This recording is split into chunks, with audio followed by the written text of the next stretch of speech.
It's been a really busy year for the participation team. We've set up a number of new programs, we've done lots of insight work, and we think we're getting to a position where now in this year, over the summer of 2016 and into the new season, our big challenge is actually upscaling the delivery of those programs that we've created over the past 12 months. So it's a really exciting year where we expect clubs, counties, public facilities to see a lot of the fruits of the team's labours over the past 12 months. There are a lot of new programs that are going to be coming out, and we're going to be upscaling everything that we've done. So our flagship participation programme is Squash 101. We did a soft launch earlier in the year, February time, and predominantly that soft launch was in public facilities. And one of our big challenges over the summer is going to be rolling that participation programme out into clubs. We also did some piloting last year in universities, and again in September we're going to be doubling the size of our university programme, and again using Squash 101 to get more students playing squash. One of the good things about Squash 101 is because you get more people on court, it can be a revenue generating programme. So instead of just having 2 people paying to use a squash court, you can get 6 to 8 people on a court, paying £3 to £5 per session.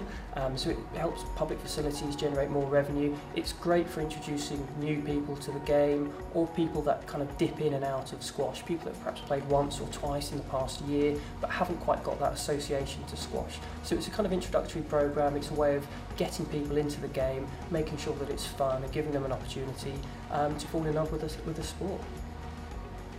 Squash Girls Can is a fantastically successful campaign that we've been running over the past 10 to 12 months.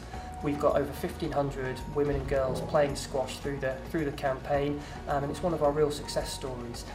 The next stage for Squash Girls Can, we're looking at mentoring, and we're looking at getting more women into coaching. So we've had a bursary programme, and we're currently training up 61 new female coaches to level 1 and beyond, and they're going to be running new sessions. So it's a kind of double benefit. We've got 61 new female coaches, they're going to be out delivering at least 61 new sessions, potentially getting up to 500 or 600 new women playing our game. So it's the second stage of that exciting programme. So the facilities strategy that we're writing at the moment, it's one of the most important pieces of work that we're looking at. We've always known where the squash courts are in the country. We've had a good idea of who runs, who owns them, but we've never really gathered any more detail than that. We think we need to get a better understanding of the condition of the squash courts, the impact that their condition has on participation, and also the impact that the current condition of courts has on the likelihood of some courts closing down.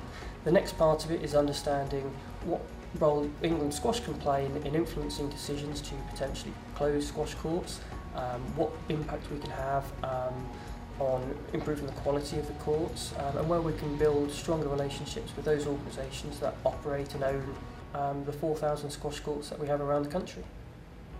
We've been working really closely with county associations for the past 12 months.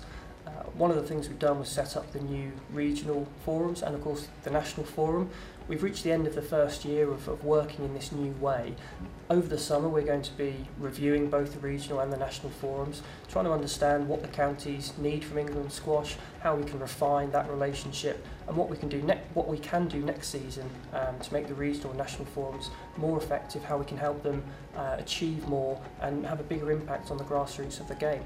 So we're working increasingly with county associations at a regional level, and we want to make sure that we continue that and make sure that what we're doing with the regional forums has a big impact. And so keep in touch with the website, get in touch with your local participation manager, and wherever possible we're going to be looking to share what we're doing as widely as we can. So it's going to be a really exciting 12 months for the participation team and for all of the organisations that we look to work with and support.